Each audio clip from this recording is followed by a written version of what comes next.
નમસ્કાર ખેડૂત મિત્રો, આજે તારીખ થઈ 4/1/2026। તો આજની તારીખના રોજ આપણે જીરાની વિઝિટ માટે જસદણ તાલુકાની અંદર આવીને ઊભા રહ્યા છે। તો આપણે ફાર્મરને પૂછીએ કે કઈ વેરાયટી લગાવી છે ને એમને કેવી લાગી। નમસ્કાર। શું નામ તમારું? મુલાણી સંજયભાઈ। આ વખતે 10 વીઘાનું જીરું કર્યું છે મેં। 10 વીઘાનું જીરું કર્યું છે, એમાં યુરોનું જીરું કર્યું છે। યુરોના જીરામાં તેનો વિકાસ સારો થાય છે અને ફૂટ પણ સારી રહે છે। જીરામાં કાંઈ રોગ ઓછો આવે છે, તથા તેને ઓછા પાણીએ ઉગાવો વધારે લે છે, તથા છોડ મજબૂત થાય છે। જીરામાં ઉતારો પણ સારો લાગે છે, લગભગ 10 થી 12 મણીનો ઉતારો આવે શકે તેવી શક્યતા છે। જીરામાં ક્યાંય સૂકવો કે બીજો રોગ ઓછો આવે છે।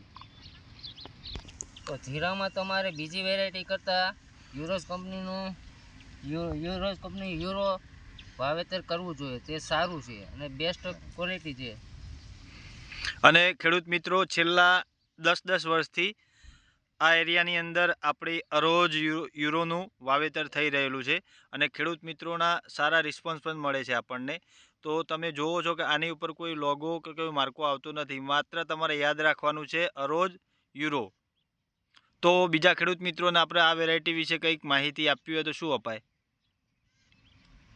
હું તો ખેડૂતોને કહું છું કે તમારે વાવવું હોય તો યુરોસ કંપનીનો યુરોસ વાવવું જોઈએ, તે બેસ્ટમાં બેસ્ટ વેરાયટી લાગે છે। ઉતારામાં પણ બહુ સારું છે અને રોગ પ્રતિકારક શક્તિ પણ ઓછી રહેશે।